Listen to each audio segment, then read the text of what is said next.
¿Qué tal, muchachos? Vamos a llamar el tema de espondiloartropatías. Eh,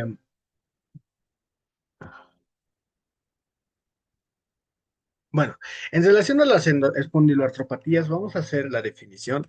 Las espondiloartropatías son un grupo heterogéneo de enfermedades con características clínicas, genéticas y fisiopatológicas relacionadas. Artritis psoriásica, artritis reactiva, espondiloartritis relacionada con enfermedad inflamatoria intestinal. Y por último, la espondilitis anquilosante. Entonces, son varias enfermedades las cuales van a estar formando un grupo de este conglomerado de síndromes que tienen algunas similitudes, ¿no? Continuamos. ¿Cuál es la clasificación? La clasificación de la espondiloartritis es según la topografía de la manifestación en la cual están teniendo más. La espondiloartritis axial se refiere a la afectación de toda la columna vertebral. La vamos a dividir en dos: espondiloartritis axial radiográfica y espondiloartritis axial no radiográfica. Por otra parte, la espondiloartritis periférica se va a dividir en artritis psoriásica reactiva asociada a enfermedad inflamatoria intestinal y la espondiloartritis periférica indiferenciada. ¿Qué pacientes son los que tenemos que tener en cuenta para hacer el diagnóstico y encontrarlos como una espondiloartropatía?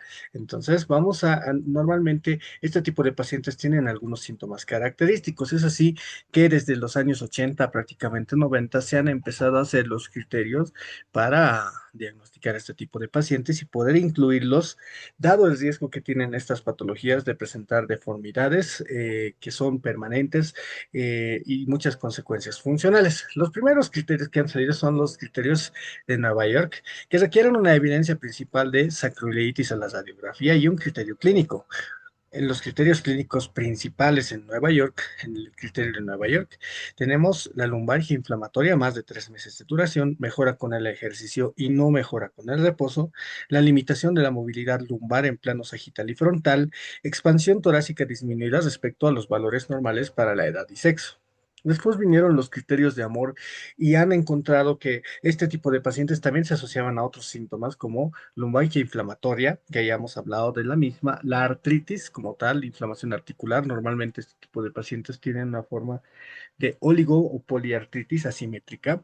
Entesitis, que la entesitis es un fenómeno inflamatorio que afecta más que todo la inserción de los tendones o ligamentos en el hueso, más que todo en el talón. La presencia de uveitis, ojo rojo, doloroso, con fotofobia, la dactilitis, aumento de volumen del dedito, psoriasis, la presencia de placas eritematosas, hiperqueratóficas descamativas pruriginosas, la coexistencia con la enfermedad inflamatoria intestinal y sacroileitis en imagen. Y los criterios menores van a ser artralgia, dolor articular sin inflamación, como es la artritis arriba, HLA-27 positivo, buena respuesta a AINES, antecedentes familiares de espondiloartritis y inicio muy insidioso, ¿no? Son sensibles pero poco específicos. Y los últimos, los criterios del SSG 1991, que tienen una configuración muy parecida a los criterios AMOR, ¿no? Son un poquito más simples, más sencillos, pero todavía se usan de alguna u otra manera, ¿no? La lumbalgia, la artritis, la entesitis, la dactilitis y la sacroileitis, ¿no? Y los criterios menores son artralgia, HLA-27 positivo, uveitis, psoriasis, enfermedad inflamatoria intestinal y antecedentes de espondiloartritis y buena respuesta a AINES, ¿no? Bueno, es así que el 2009 el grupo ASAS han lanzado los criterios para espondiloartritis axial, en los cuales los brazos principales que daba era que el paciente tenía que tener sacroiliitis en imagen, en radiografía o bien en una resonancia magnética, y una o más características de espondiloartritis, que son las características que están allá, como el dolor, la lumbalgia inflamatoria, la artritis, la entesitis, la uveitis, la dactilitis, la psoriasis, y todas estas características que se han ido mencionando en los anteriores criterios. El brazo clínico, por su parte, se ha asociado más que todo a tener HLA-B27 positivo, más dos o más características de espondiloartritis, ¿no? Entonces, más de 2 puntos siempre se van a requerir en el brazo clínico. Bueno, lo importante de todo esto nos sirve para encasillar y hacer el estudio de los pacientes respecto a sus síntomas. No es lo mismo que el paciente llegue con solamente una lumbalgia a que llegue con algún otro que otro síntoma distinto, ¿no? Lo mismo pasa con espondiloartritis periférica, pero eso vamos a pasarlo para el diagnóstico de la misma más adelante. Espondiloartritis, epidemiología, factores de riesgo. Hasta el 2016 la prevalencia mundial era del 2000, perdón, del 0,55%. El HLA-B27 en este tipo de pacientes se presenta en el 74 al 89%. Hay un 90% de riesgo de que de una mamá que tiene, o de, sí, de una mamá que tiene un hijo y esta mamá tiene un antecedente de espondiloartritis, el hijo vaya a tener este riesgo, esta patología, hay un 90% de riesgo. ¿De acuerdo? La edad de inicio normalmente es de 20 a 30 años. El pico de inicio más que todo está localizado a los 26 años. La relación hombre-mujer se va a mantener de tres hombres a una mujer, es más predominante en el sexo masculino. Factores de riesgo genéticos aparte del HLA-B27, ERAP, que es una aminopeptidasa que participa en la preparación de las proteínas para presentación de la molécula de histocompatibilidad, y también alteraciones en el receptor de interleucina 23 que puede llegar a activar la proliferación de linfocitos TCD4, TH17 para la secreción justamente de interleucina 17. La espondiloartritis axial, radiográfica y no radiográfica, es lo primero con lo que vamos a empezar. Como definición, es una enfermedad inflamatoria crónica que afecta predominantemente el esqueleto axial, especialmente sacroiliacas y columna vertebral. Se puede asociar a manifestaciones periféricas y extraarticulares. La espondilitis axial radiográfica tiene una presentación más que todo en varones con una relación hombre-mujer de 3 a 1, menos retraso diagnóstico, porque se presentan las lesiones radiológicas que podemos ver. El HLA-B27 suele ser positivo. Mientras que en la espondilitis axial no radiográfica la relación hombre-mujer es más homogénea, hay un mayor retraso diagnóstico porque no hay alteraciones radiológicas bajo las cuales se pueda realizar el sustento del diagnóstico, y también se presenta más en HLA-B27. ¿Cuál es la fisiopatología? Normalmente tenemos factores iniciadores o lo que llamamos nosotros factores de riesgo, en los cuales tenemos los factores de predisposición genética que ya hemos mencionado. Esto interactúa con alteraciones de la microbiota intestinal, tanto como alteraciones de la flora microbiana, como también una disbiosis por antibióticos, infecciones, tabaquismo y estrés mecánico. Todo esto provoca la activación del sistema inmune innato al reconocer el HLA-B27 a través del estrés del retículo endoplásmico. Esto actúa y activa las células del sistema inmunológico innato, produciendo células inflamatorias, citocinas inflamatorias, con interleucina 23, factor de necrosis tumoral alfa, interleucina 1 y interleucina 6. Todo eso mientras las células presentadoras de antígeno van a empezar a hacer el nexo entre la inmunidad innata y adaptativa, presentando los péptidos articulares bacterianos o propios que han desarrollado la inmunidad. Y bueno, la célula TCD4 se va a diferenciar en dos linajes importantes, TH1 y TH17, ¿no? El TH1 se va a caracterizar por producir más factor de necrosis tumoral, interferón gamma. Bueno, también estos dos van a ser muy importantes porque van a ir a inflamar, a activar el endotelio inflamatorio, y también se encargan de la quimiotaxis en los lugares más afectados. La interleucina 17, por su parte, va a inducir la secreción de quimiosinas y metaloproteinasas, además de prolongar la inflamación y el daño tisular que se encuentra en las articulaciones afectadas.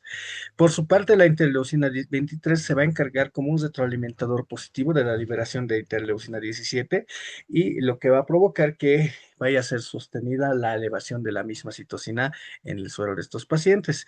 Y por último, la interleucina 22 va a activarse y va a provocar que haya efectos en el epitelio y también procesos de formación ósea. Entonces, es aquí que empieza ya la fase clínica de la espondiloartritis, con dolor lumbar inflamatorio, rigidez matutina, más de 30 minutos, fatiga, la presencia de la inflamación de la inserción de los tendones ligamentos en el hueso, o lo que se llama entesitis, artritis periférica, puede ser una oligoartritis periférica asimétrica o también una poliartritis asimétrica, pero eso lo vamos a ver más adelante, uveitis y psoriasis o enfermedad inflamatoria intestinal. Esta inflamación llega a producir un daño estructural porque hay inflamación crónica en entesis y articulaciones sacroiliacas y en la columna. Y el resultado final de todo esto es que hay una enfermedad estructural muy avanzada porque se empiezan a formar depósitos marginales entre los cuerpos vertebrales y posteriormente la calcificación de toda la periferia de los cuerpos vertebrales, dando lugar a la famosa anquilosis de columna y a la columna en caña de bambú. ¿Cómo sucede esto? Vamos a hablar un poquito más. Primero vamos a empezar con las fases de la regulación de la entesis. Esto es la entesis, es la inserción de un ligamento dentro, bueno, por sobre el hueso, ¿no? Entonces, ¿qué es lo que sucede? Primero, al haber citocinas proinflamatorias, vamos a encontrar una fase inflamatoria, ¿ya? Y hay aumento de volumen en las inserciones de los teganones y ligamentos afectados. Lo que se evidencia en esta fase inflamatoria es que todas estas citocinas, tanto la interleucina 17 como interleucina 23, 1, 6 y también la interleucina 23, van a provocar que haya un aumento de la activación del factor nuclear kappa beta y aumento también del ligando del receptor activador del factor nuclear kappa beta a nivel de los osteoclastos. Hay mayor activación de los osteoclastos y también hay mayor expresión de metaloproteinasas. Todo eso va a provocar una mayor resorción ósea y daño a nivel de la entesis, lo que puede provocar una entesitis y erosiones en la misma entesis. Aparte de eso, tenemos que toda esta parte va a formar un aumento de la resorción ósea, o sea, un aumento de la actividad de los osteoclastos, por encima de una disminución de la formación ósea y una inactividad de los osteoblastos. Esta fase es una fase aguda, inflamatoria y de destrucción ósea, donde el dolor es el síntoma capital. Cuando se cronifica este cuadro y no se hace ningún tratamiento, va a pasar a la fase de formación ósea o reparación anormal, en la cual ya el fenómeno inflamatorio va a haber transcurrido y se mantiene subrepticiamente. Se encuentra más que todo elevación en esta fase de la molécula Wnt y de la vía beta-catenina. Se aumenta también los niveles de proteína morfogénica ósea y de productos, bueno, factor de crecimiento derivado de las plaquetas. El resultado final después de esta fase justamente es la enfermedad avanzada que hemos mencionado, ¿no? Entonces, eh, estas anormalidades y las interleucinas correspondientes llegan a tomar este tipo de daños en las articulaciones y en las entesitis correspondientes, ¿no? ¿Cuál es la clínica del paciente? La manifestación de la espondiloartritis axial es la lumbalgia, sea radiográfica o no, ¿de acuerdo? Es un dolor lumbar inflamatorio. ¿Qué quiere decir? Que se presenta más que todo en horas de la madrugada. Se acompaña de rigidez articular matutina mayor a 30 minutos. Si se presenta durante la noche o la madrugada, suele ser un dolor nocturno que lleva a despertar al paciente. Al caminar, el paciente siente un dolor glúteo alternante. El grupo ASAS para identificar a los pacientes sospechosos, porque la lumbalgia, seamos muy realistas, consiste que es una de las manifestaciones clínicas más comunes en los motivos de consulta de los consultorios de reuma. Entonces, la ASAS ha emitido los siguientes criterios. Esta lumbalgia debe iniciar antes de los 40 años, el inicio debe ser insidioso, hay mejora con el ejercicio y no mejora con el reposo, y el dolor nocturno debe mejorar al levantarse. ¿De acuerdo? Entonces, ¿cuándo consideramos, según estos criterios, que una lumbalgia es inflamatoria? Cuando tenemos más o igual de 4 puntos. Como manifestación extraarticular, algo muy importante, la manifestación ocular más frecuente es la uveitis, tiene la triada ojo rojo más fotofobia más dolor. Imagenología. En la imagenología vamos a encontrar dos segmentos muy importantes afectados. Tenemos la sacroileitis en radiografía.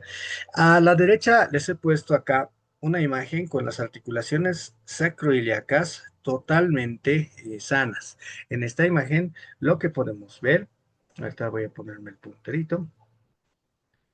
Ya, muy bien.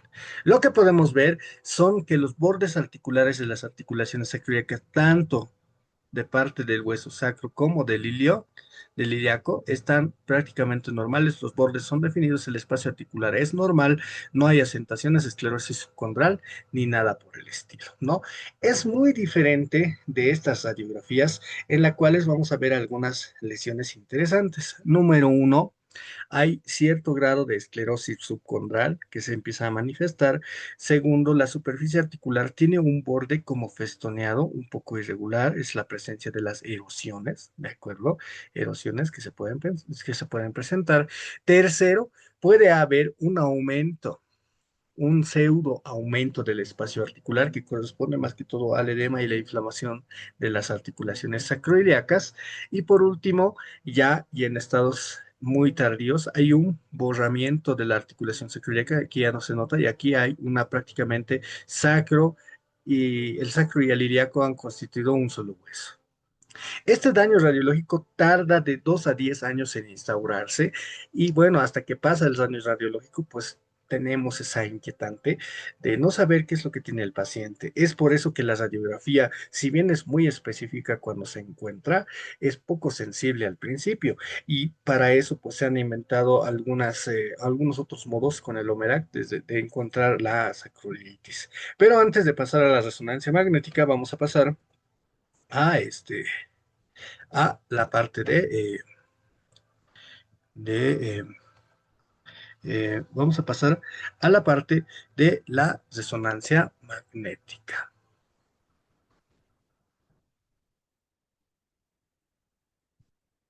Muy bien. Bueno, antes de eso vamos a empezar por la parte axial. Lo que vamos a ver más importante en estas imágenes es que en las articulaciones que están, las vértebras entre los dos cuerpos articulares que tenemos acá, se empiezan a formar puentes óseos. Y estos puentes óseos empiezan a articular justamente como una especie de sindesmofitos esta situación, ¿no? Muy bien. Aquí tenemos igual imágenes donde hay un reforzamiento y la formación de estos puentes intervertebrales que son los famosos sindesmofitos. Si a la larga nosotros continuamos dejando que el paciente siga avanzando, se va a producir la lesión típica que es la columna en caña de bambú, donde los cuerpos vertebrales están prácticamente unidos por tabiques óseos en todo el área marginal, ¿no? Y aquí podemos ver que se están formando y son etapas todavía tempranas, donde no hay, y hay todavía un espacio, ¿no? Articular y todavía hay presencia de sindesmofitos sin unirse. Entonces es muy interesante, ¿no?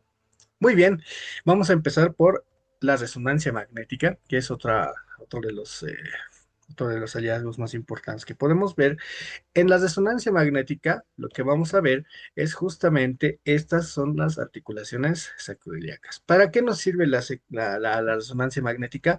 Vamos a tener bueno, varias modalidades. En T1 nos vamos a encargar de ver la característica más importante de la corteza del hueso cortical, ¿de acuerdo? Aquí, por ejemplo, podemos ver que el borde óseo es regular, pero aquí empezamos a ver unas pequeñas erosiones que pueden constituir en una sacroileitis, ¿no?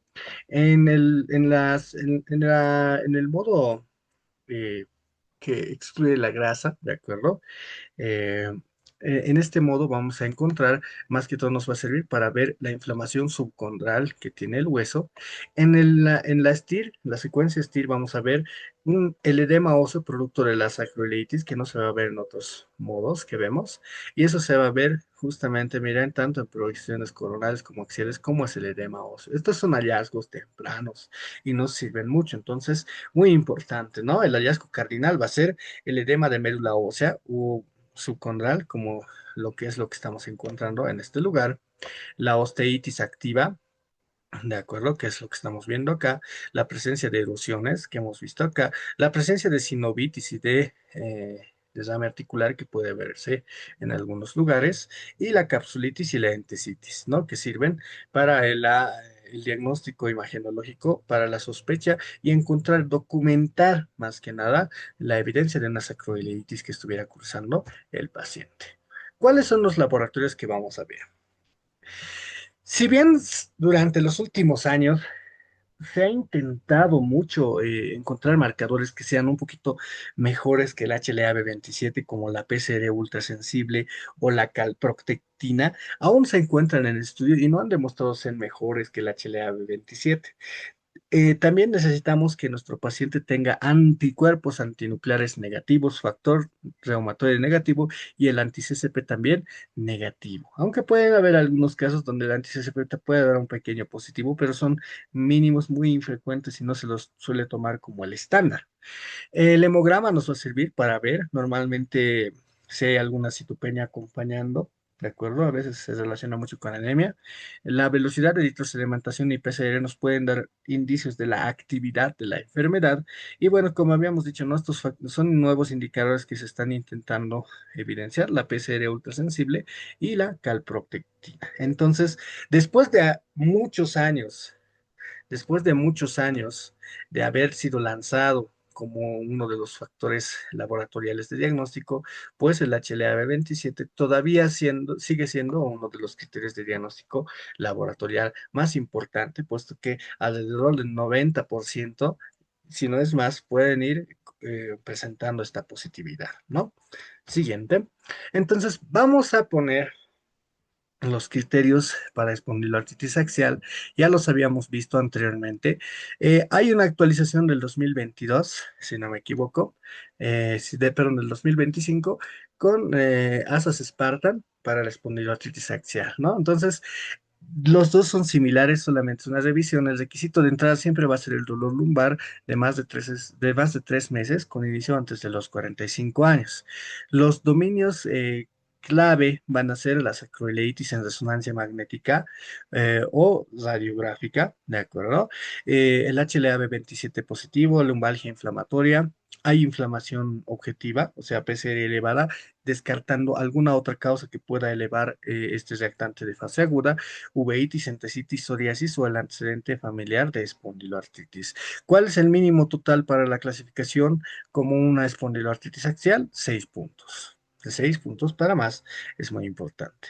Entonces, estos criterios ya se agarran un poquito más de la presentación, podríamos así decirlo, radiográfica y de la resonancia magnética, cosa que no veíamos mucho en los criterios de la ASAS, ¿no? Pero es importante porque nos ayudan a poder encontrar a los pacientes con espondiloartritis axial, radiográfica y no radiográfica, y darles un diagnóstico y un tratamiento prematuro. ¿De acuerdo? Bueno, en contrapartida, también el brazo de imagen y el vaso clínico de la espondiloartritis axial es muy importante. La puntuación ya la conocemos, más de 2 puntos. Un brazo, uno de estos dos brazos, más el brazo, bueno, más 2 puntos o más de las características de la espondiloartritis y la puntuación nos dan el diagnóstico según los criterios de la ASAS, ¿no? Entonces, estos criterios son criterios clasificatorios, no llegan a diagnosticar al paciente, siempre se tiene que tener por encima de los criterios al juicio del médico que está viendo al paciente y determinar si hay algunas otras causas de los síntomas que está padeciendo el paciente, ¿no? Muy bien, continuamos. El tratamiento de la espondiloartritis axial. El tratamiento de la espondiloartritis axial se suele basar en algunos pilares. Vamos a hablar de los pilares no farmacológicos que son importantes. Estos pilares van a mantenerse en el tratamiento para todas las variantes de espondiloartropatías, no solamente para la espondiloartritis axial, así que los vamos a dilucidar muy bien aquí para que en las siguientes presentaciones de espondiloartritis no tengamos que hablar mucho de ellos. El ejercicio supervisado es muy importante. Podemos usar ejercicios de fortalecimiento, ejercicio aeróbico. Y si hablamos de fisioterapia, estiramientos, entrenamientos posturales, hidroterapia, ¿de acuerdo? Son muy importantes y si hay mucho dolor, ejercicios asimétricos.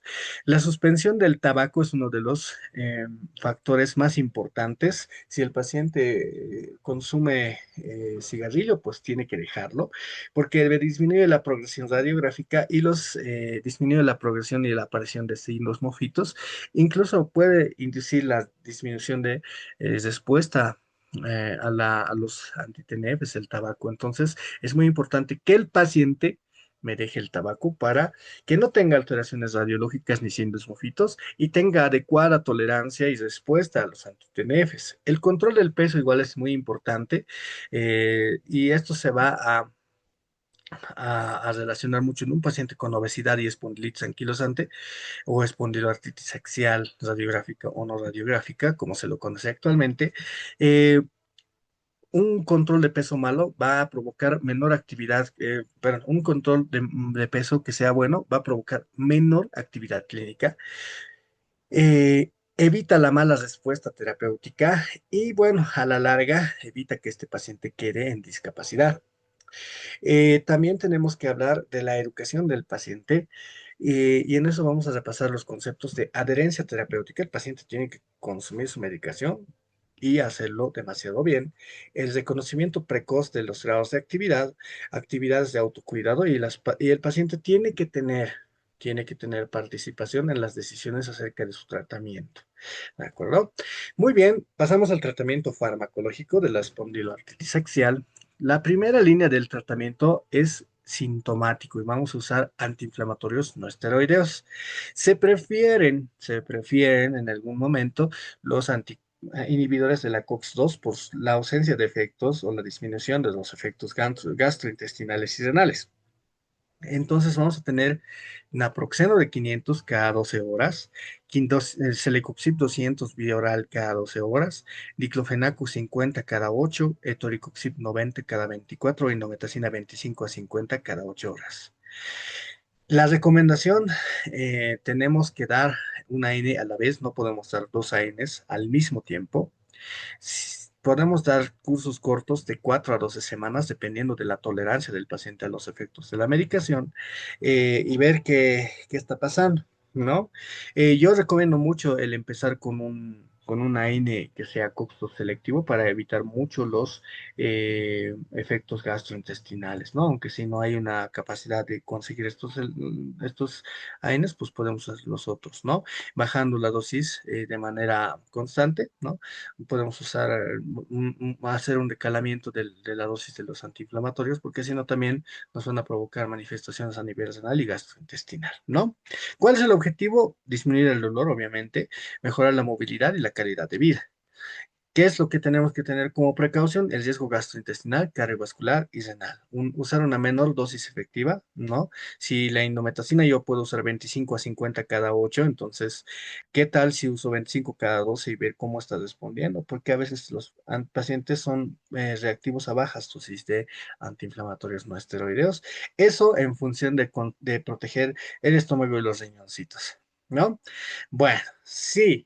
Después de 4 a 12 semanas, el paciente ha tomado sus medicamentos, sus AINES, y ha habido la persistencia de la actividad de la enfermedad mediante las escalas ASDAS y BASDA elevados. Entonces, directamente vamos a tener que escalar a terapia biológica o dirigida. La terapia biológica dirigida vamos a tener este grupo de fármacos que son los anti-TNFs o inhibidores del receptor de factor de necrosis tumoral, como adalimumab, que se da 40 miligramos subcutáneo cada 2 semanas, etanercept 50 miligramos cada semana, infliximab 5 miligramos kilogramo endovenoso las semanas 0, 2 y 6 y luego cada 6, 8 semanas, golimumab, que es un anti-TNF que se da de manera mensual, 50 miligramos, así como también tenemos el certolizumab pegol, 400 miligramos subcutáneo en las semanas 0, 2, 4 y luego 200 cada 2 semanas, ¿no?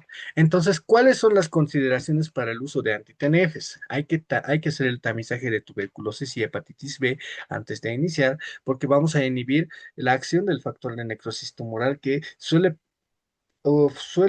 ser el efector de los macrófagos y de las células que tienen patógenos intracelulares. La vacunación, según las guías correspondientes, monitorizar infecciones y eventos adversos que puedan haber. Interleucina 17 como el secukinumab es la línea en caso de que después de 12 semanas de tratamiento no haya habido una mejoría del paciente, pues vamos a tener secukinumab 150 miligramos semanal por 5 dosis y luego 150 miligramos subcutáneo mensual. Ixekizumab y bimekizumab son igual también interleucinas 17, antiinterleucinas 17 que vamos a usar cada mes prácticamente, ¿no? ¿Cuáles son las consideraciones de usar fármacos biológicos antiinterleucina 17? Hay que tener precaución en enfermedad inflamatoria intestinal y monitorizar las infecciones. Pueden ser candidiasis e infecciones respiratorias. Y en la última línea que tenemos es los fármacos inhibidores de Janus quinasa. Este tipo de medicamentos se han ido desarrollando y uno de los que tiene más efectividad a nivel de la espondiloartritis axial es el upadacitinib, ¿no? Entonces, se da normalmente 15 miligramos bioral cada 24 horas. Para esto tenemos que hacer las consideraciones especiales, el tamizaje de tuberculosis, hepatitis B y C, monitorizar la función hepática, los lípidos y el hemograma, puesto que este tipo de medicamento suele aumentar el riesgo cardiovascular, se suele asociar también a neoplasias y puede asociarse a toxicidad hepática. Y la precaución de trombosis y eventos cardiovasculares porque eleva el riesgo cardiovascular. Se prefiere que este tipo de medicamentos se usen en menores de 50 años sin antecedentes de enfermedad cardiovascular ni de enfermedades neoplásicas o algún antecedente metabólico que pueda llegar a elevar el riesgo cardiovascular, ¿no? Muy bien. Se ha probado también porque el upadacitinib no está en todos los países disponibles con el tofacitinib 5 miligramos 2 veces al día y ha llegado a dar ciertos datos de evidencia significativa. Entonces, tal vez en casos muy refractarios se pueda llegar a considerar el tofacitinib.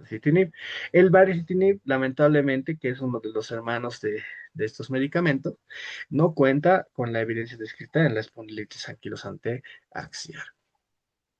Continuamos. En caso de que haya compromiso extraaxial, o sea, uveitis, ¿de acuerdo? Se inicia tratamiento en base a terapia sistémica con fármacos convencionales.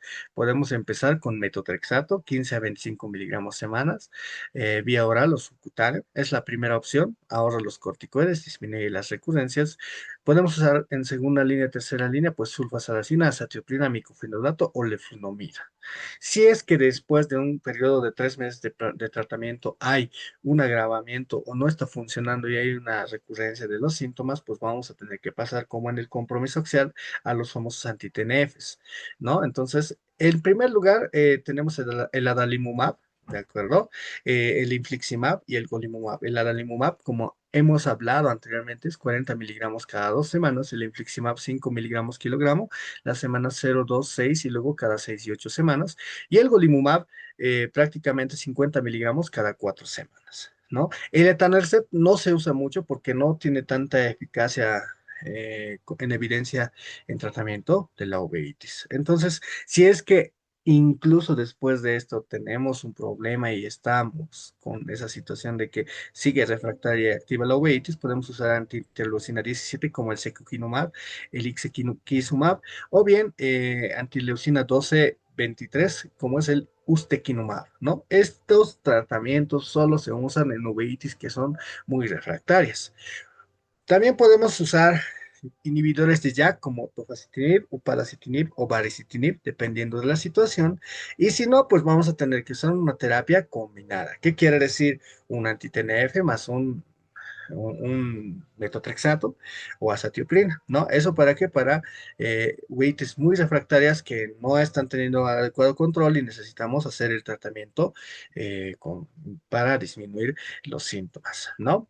El monitoreo tiene que ser con oftalmología en conjunto, hay que evaluar la actividad de la espondilitis axial también, no solamente a nivel de la uveitis, y hay que monitorear la seguridad. Ustedes ya saben los perfiles del hemograma, la glicemia, los lípidos y el hepatograma para ver cómo está yendo nuestro paciente, ¿no? Entonces, es muy importante eso. Las complicaciones que nos pueden dar después de una uveitis es la catarata, puede formarse un glaucoma por formación de puede también hacer sinequias posteriores, edema macular y por último, si se llega a complicar mucho, hasta una pérdida visual. Es por eso que tenemos que trabajar mucho en este campo. Sí, en nuestro país se llega a presentar esta enfermedad, más que todo con uveitis, y es muy importante hacer el tratamiento oportuno, ¿no? Bueno, continuamos porque aún hay más. ¿De acuerdo? Continuamos con la espondiloartritis periférica. ¿Ya? Son un conjunto de pacientes con manifestaciones predominantemente o completamente periféricas del espectro de la espondiloartritis. Incluye artritis, entesitis y dactilitis como principales fenómenos semiológicos que van a actuar. Tenemos las características epidemiológicas aquí. La espondiloartritis periférica se va a iniciar más que todo en pacientes menores de 45 años, tiene una distribución homogénea entre hombres y mujeres y la principal característica que tiene esta enfermedad es la presencia de entesitis. La artritis psoriásica, por su parte, se inicia en pacientes de 30 a 50 años. Se distribuye en relación al sexo de manera igualitaria y bueno, la manifestación más característica va a ser la presencia de las famosas placas psoriásicas. La artritis asociada a enfermedad inflamatoria intestinal se presenta más que todo de 20 a 40 años. Es igual la distribución de hombre y mujer. Y bueno, la presencia de entesitis va a ser el síntoma capital, pero también asociado a la presencia de enfermedad inflamatoria intestinal, puede ser una colitis ulcerosa o una enfermedad de Crohn en la que esté diagnosticado el paciente y haga su tratamiento. Y por último, la artritis reactiva, que se presenta de igual manera de 20 a 40 años, ¿no? A diferencia de la espondiloartritis periférica, es muy interesante, casi todas tienen ese periodo de años relativamente. La distribución va a ser más que todo la artritis reactiva más en los hombres y la presencia de entesitis es el fenómeno capital. Bueno, la artritis psoriásica, empezamos. Tiene algunos fenotipos clásicos, según Molly Wright. Estos fenotipos clínicos se caracterizan porque tiene una distribución interesante. Puede ser un fenotipo de oligoartritis asimétrica, ¿de acuerdo? Menos de menos de 5 articulaciones y de manera asimétrica. Poliartritis simétrica similar a la artritis reumatoide. El predominio de afectación siempre va a tener tendencia a afectar las articulaciones interfalángicas distales. Eso es una gran diferencia en relación a la artritis reumatoide, que también puede ser una poliartritis, pero normalmente la artritis reumatoide no me afecta las articulaciones interfalángicas distales. También puede tener compromiso axial, pero en caso de que tenga, pues tenemos que hacer un tratamiento que sea similar a la espondiloartritis axial. Y tiene una forma muy interesante, se llama artritis mutilante, ¿de acuerdo? De la cual vamos a hablar más adelante, pero se consiste más o menos en que es un fenotipo en el cual hay una afectación muy agresiva articular y hay presencia de un fenómeno que se llama acroosteólisis distal, lo cual provoca el acortamiento de los dedos e incluso la pérdida de algunas falanges de manera solamente clínica. ¿Cuáles son los fenómenos semiológicos cardinales? Habíamos dicho la placa psoriásica, la entesitis y la dactilitis. Aquí en esta imagen podemos ver un dedo que está normal y a su lado tenemos el dedo contralateral que está aumentado de volumen, prácticamente en aumento del grosor en todo el dedo, desde la punta del dedo hasta la raíz del mismo, ¿no? Entonces es un dedo que nosotros normalmente le llamamos dedos en salchicha. Ya es un aumento del dedo global. También puede haber entesitis. Esta es una fotografía de la parte de la vista posterior de las regiones del tobillo del paciente. Lo que vemos en este lado es que aquí está el tendón de Aquiles y se inserta tranquilamente en su lugar. Sin embargo, en este momento, en el lado contralateral, vamos a ver que el tendón de Aquiles está muy inflamado y a nivel de la inserción podemos ver inflamación en la entesitis muy importante. Por último, y no menos importante, aparte de las lesiones dermatológicas, también tenemos la presencia del famoso pitting o ungueal o el punteado de las uñitas o también algunos segmentos con onicólisis que pueden estar así de manera distal. ¿De acuerdo? Entonces, también son manifestaciones que nos pueden hacer pensar en un paciente con dolor articular, en psoriasis o en una espondiloartropatía si no hay la placa psoriásica, ¿no? Estas son ya imágenes de la patología que se llama artritis mutilante. En la artritis mutilante, lo que hay más que todo es una afectación de las interfalángicas distales, como vemos acá, y las interfalángicas proximales. Lo que encontramos normalmente es la disminución de la longitud de las falanges. Por ejemplo, esta está más chiquitita. Y lo que vamos a ver, que es más importante, Esta es la forma más agresiva, afectación de las interfalángicas distales y algunas van a mostrar ciertas erosiones. Y en las interfalángicas proximales podemos encontrar tanto el pinzamiento articular, las erosiones centrales y un fenómeno de osteitis o deformación de hueso reactivo periférico a la articulación. Eso nos va a dar lugar a una deformidad muy conocida, denominada también deformidad de lápiz y copa, en la que vamos a ver el extremo proximal de la articulación lisándose bueno, con mucha afectación y la periosteitis que empieza a formar una especie de copa alrededor del extremo afectado del otro hueso, como un lápiz en el fondo de una copa. ¿De acuerdo? Entonces, esa es una de las deformidades. Y la deformidad del lápiz y copa va a ser asociada mucho a la artritis psoriásica mutilante. ¿Ya? Aquí tenemos las lesiones radiológicas. Vamos a encontrar lesiones, erosiones óseas, pueden ser centrales o marginales, a diferencia de la artritis reumatoide que tiene erosiones óseas solamente marginales. Puede haber neoformación ósea, que eso no hay en otras enfermedades. Ahorita vamos a ver estas radiografías en las cuales vamos a encontrar. Aquí tenemos manos afectadas por una espondiloartritis psoriásica y lo que hay, ¿no? A ver. Lo que hay es justamente una inflamación articular, el pinzamiento articular muy importante, afectación de las interfalángicas distales severo.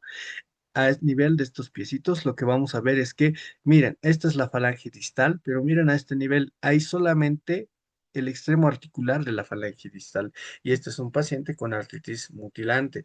A esta falta de la falange se le llama acroosteólisis distal, ¿de acuerdo? Para eso es que se ha puesto esta imagen como un ejemplo. Aquí tenemos más deformidades en una manito, en la cual vamos a ver la característica denominación de las erosiones. Aquí hay unas erosiones a nivel marginal, muy interesantes, marginal, marginal, otra erosión marginal. Y aquí tenemos, aquí tenemos aquí tenemos igual la periosteitis acompañando y este extremo articular de la falange proximal está empezando a volverse más puntiagudo. Esto al futuro va a darnos una lesión, la famosa lesión llamada lápiz en copa. En esta última imagen que tenemos de manera más lateral en el pulgar, vemos cómo el extremo distal de la interfalángica proximal ha terminado de lisarse, se ha quedado como puntiagudo y el extremo proximal de la interfalángica distal, miren, ha tomado la forma de una copa. Esta es la famosa deformidad lápiz en copa característico de artritis mutilante. Entonces, es muy importante, son estas lesiones radiológicas las que son características de la artritis psoriásica. ¿Cuáles son los criterios de diagnóstico? Porque en reumatología nos gusta usar este tipo de criterios para la clasificación de estos pacientes. El requisito inicial es que tiene que tener la presencia de una patología articular inflamatoria, ¿de acuerdo? O en tesis por lo menos. Los criterios. Primero, tener psoriasis, la famosa placa psoriásica que va a estar evidenciada y tiene que estar comprobada por un dermatólogo para decir que realmente es una psoriasis, ¿de acuerdo? La historia personal de psoriasis, ¿no? El antecedente de psoriasis, historia familiar de psoriasis. La psoriasis es muy importante en la artritis psoriásica. La distrofia ungueal psoriásica, o lo que habíamos hablado, ¿no? El pitting olicosisis o la hiperkeratosis ungueal que hemos visto en las imágenes previas, la ausencia del factor reumatoide, un factor reumatoide negativo es muy importante, la dactilitis que hemos visto también, el dedo en salchicha, ¿no? Que esté documentado por un médico que diga, sí, yo he visto, o está en la historia clínica, no sé, se evidencia dactilitis. Y también la neoformación ósea y extraarticular en la radiografía. Entonces, todos estos tienen un punto menos la presencia de psoriasis actual que tiene 2 puntos. Una vez que tenemos, vamos a necesitar de 3 puntos o más para clasificar al paciente como artritis psoriásica. El rendimiento diagnóstico de estos criterios es una sensibilidad del 91 al 99 y una especificidad del 98 al 99%. Como ven, la historia de psoriasis es fundamental para detectar una artritis psoriásica. Continuamos. Una vez que ya hemos hecho el diagnóstico, vamos a tener que hacer el tratamiento. Las medidas generales para este tipo de patologías ya las hemos visto en el acápite del el inicio de tratamiento para la espondiloartritis axial. Continuamos con el tratamiento farmacológico. Si hay una artritis periférica predominante, tenemos que iniciar ANs más infiltración de corticoides en caso de que haya oligoartritis. Si la actividad es moderada o alta o persistente, vamos a tener que usar fármacos antirreumáticos sintéticos como el metotrexato. Si es una entesitis que está predominante, pues vamos a tener que usar antiinflamatorios no esteroideos, fisioterapia o inflamación local. Si la actividad moderada o alta persiste, entonces vamos a tener que considerar un biológico. Podemos usar un anti-TNF o un anti-interleucina 17. La dactilitis, si es que se presenta, pues vamos a tener que usar antiinflamatorios no esteroideos y una infiltración, puede ser si es unidigital. En el otro caso, pues vamos a tener que usar anti-TNFs o anti-interleucinas 17 si es que no hay una respuesta al tratamiento de primera línea. Ahora, si hay una predominancia de la piel, pues el dermatólogo va a actuar mucho en este caso, pero como médicos tenemos que saber que va a usar antiinflamatorios no esteroideos, perdón, corticoides tópicos, fototerapia y también algunos medicamentos como metotrexato y ciclosporina. Si es que la actividad es persistente, pues hay que considerar el biológico, una antileucina 17 como el secukinumab o como el bimekizumab, ¿no? O la interleucina 23, ¿no? Como el ustekinumab, ¿no? Entonces, si el compromiso axial es predominante, pues vamos a decir AINES de primera línea, como la espondiloartritis axial, y si no, pues un anti-TNF o anti-interleucina 17. Este tratamiento no es una regla, no está escrito sobre piedra, hay que considerar el perfil del paciente y sus comorbilidades. El algoritmo terapéutico. Primera línea siempre el metotrexato, leflunomida, sulfasalacina, ciclosporina y apremilast, solamente en casos necesarios. La segunda línea va a ser el anti-TNF, el adalimumab, 40 miligramos cada 2 semanas, el etanercept, 50 miligramos cada semana, el infliximab, 5 miligramos kilogramo, peso 0,246. Y bueno, después de eso, a las 6 y 8 semanas también podemos dar. Golimumab también podemos dar. Certolizumab también podemos dar. Anti-interleucina 17 como el secukinumab y el ixekizumab. No nos vamos a olvidar de la interleucina 12 y 23 con el ustekinumab. Y bueno, por último, el interleucina 23 como risankizumab, que es como que uno de los más famosos. Y la tercera línea, pues vamos a tener que usar inhibidores de llanos quinasa como upadacitinib en primer lugar, tofacitinib y por último filgotinib. El apremilast puede ser usado, si no es que ha sido usado, pero para la tercera línea tenemos que haber cambiado de mecanismo de acción de los medicamentos. El objetivo terapéutico, como siempre, es la remisión o mínima actividad de la enfermedad, mejorar la calidad de vida del paciente y prevenir el daño estructural.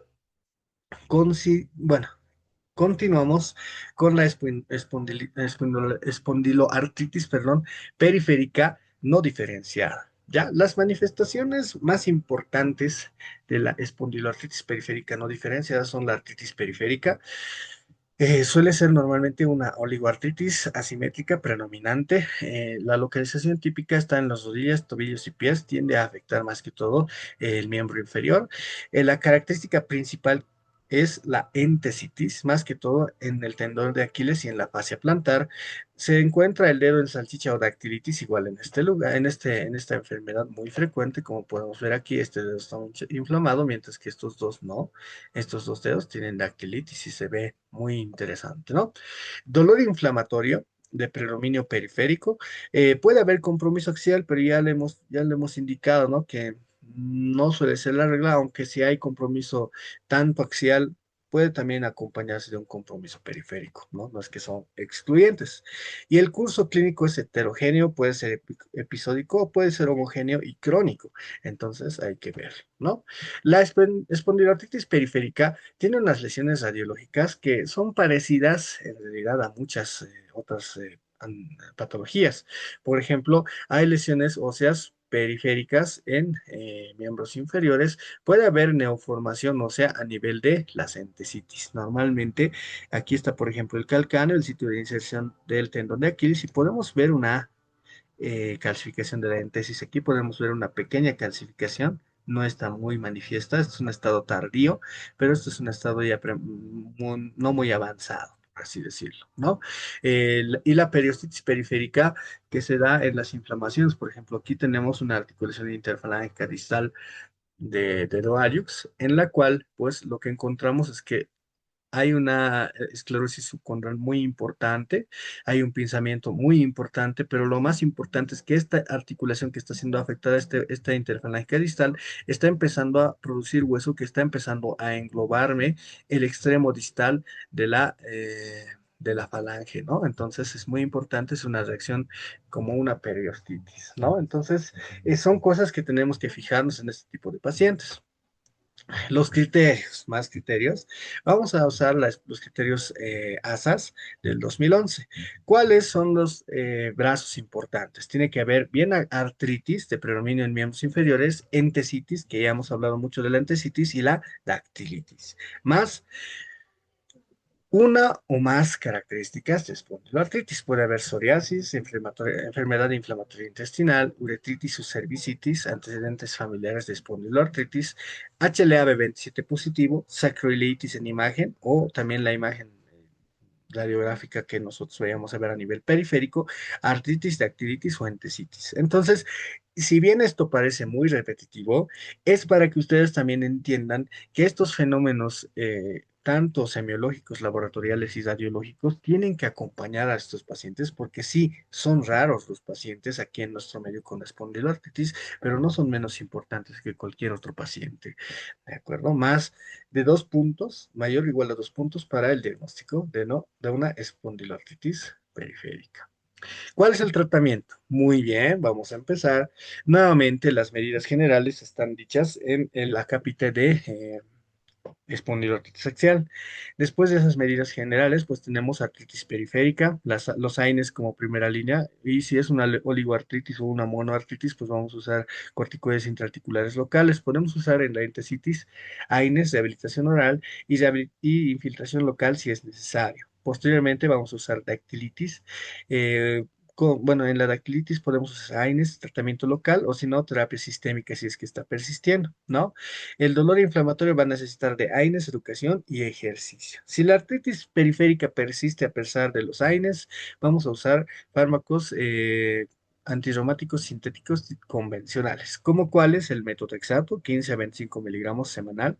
Es uno de los medicamentos más preferentes por su inocuidad y la característica que se tiene más perfiles de seguridad en base al metotrexato. También la leflunomida 20 miligramos al día es una buena opción o la sulfasalazina 2 a 3 gramos al día. Si es que después de unos 3 meses de haber iniciado esos tratamientos, pues no hay respuesta, vamos a tener que usar inhibidores del TNF, como adalimumab, infliximab, golimumab o certolizumab, ¿no? Entonces, podemos usar también inhibidores de interleucina 17 como secukinumab, ixekizumab o bimekizumab, y si no, pues inhibidores de llanosquinasa como upadacitinib o tofacitinib, ¿no? Y bueno, si es que hay alguna alteración o alguna manifestación de la espondiloartritis axial, vamos a tener que trabajar en cuanto a la misma, ¿no? Y si este tratamiento falla, por ejemplo, estoy iniciando un inhibidor de interleucina 17, pues tengo que recurrir a otro biológico que tenga diferente mecanismo de acción. Puedo usar un llanosquinasa o podemos usar un anti-TNF. Entonces, es muy importante ir considerando el perfil de cada paciente y según sus laboratorios también tomar la decisión terapéutica. Bueno, muchas gracias. Este ha sido el tema de hoy. Espero que haya sido eh, educativo. Gracias.